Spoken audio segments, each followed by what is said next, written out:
Now, the government of Burundi is yet to confirm its participation in the fifth and final round of the Inter-Burundian Dialogue aimed at resolving conflicts in the country. Since April 2015, protests have taken shape in Burundi against the president's decision to run for a contested third consecutive term. The security situation in the country since then has also deteriorated, with more than 400 people killed and 200,000 fleeing to neighboring countries like Uganda and Tanzania. This meeting is a little bit considered the meeting of the last chance. It is intended to evoke the organization of inclusive elections in 2020.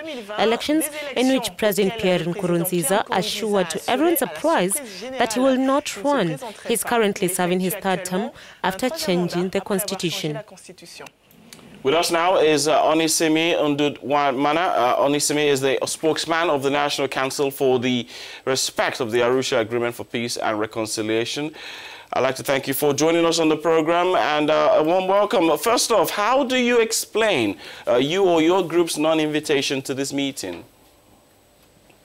I'm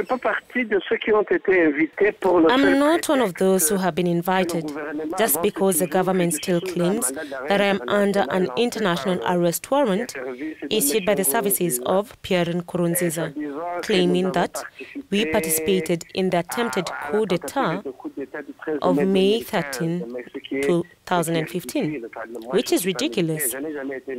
I'm not a soldier.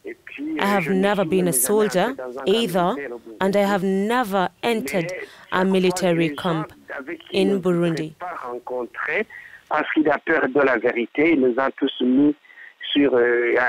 But every time people who would want to meet because he is afraid of the truth, he has put us all on an arrest warrant. It concerns some opponents, his former spokesman, and certain list in the most famous civil society.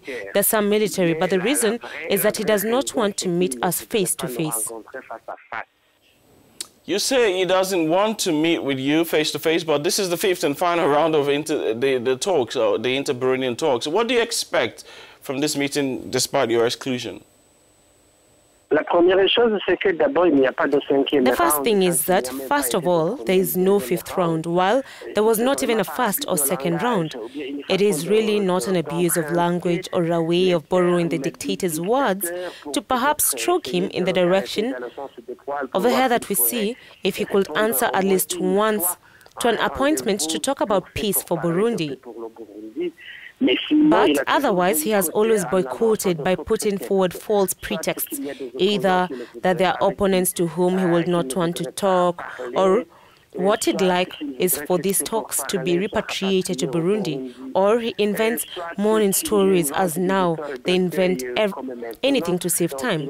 Tired of the Burundians continuing to kill, which is the international community. Unfortunately, we have the impression that it enjoys a certain complicity of some leaders, either acting like him or who find no interest for our country Burundi and its people.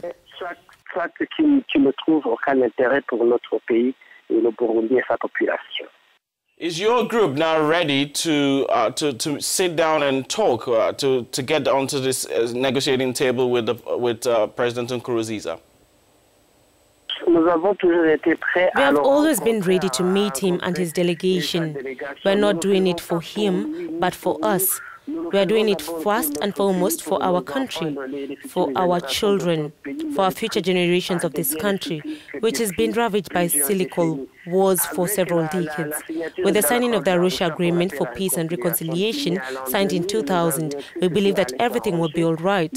But we never thought one day that Burundi could still fall into the hands of a dictator who only wields revenge and mediocrity to rule the country through a certain populism, football and prayer.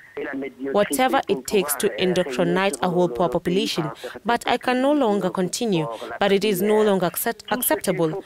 We are ready to meet him to see if at least for once Burundi could find a way out and get on the road to development and respect for the human person, as is happening in other countries, and also to see their country emerge as other nations.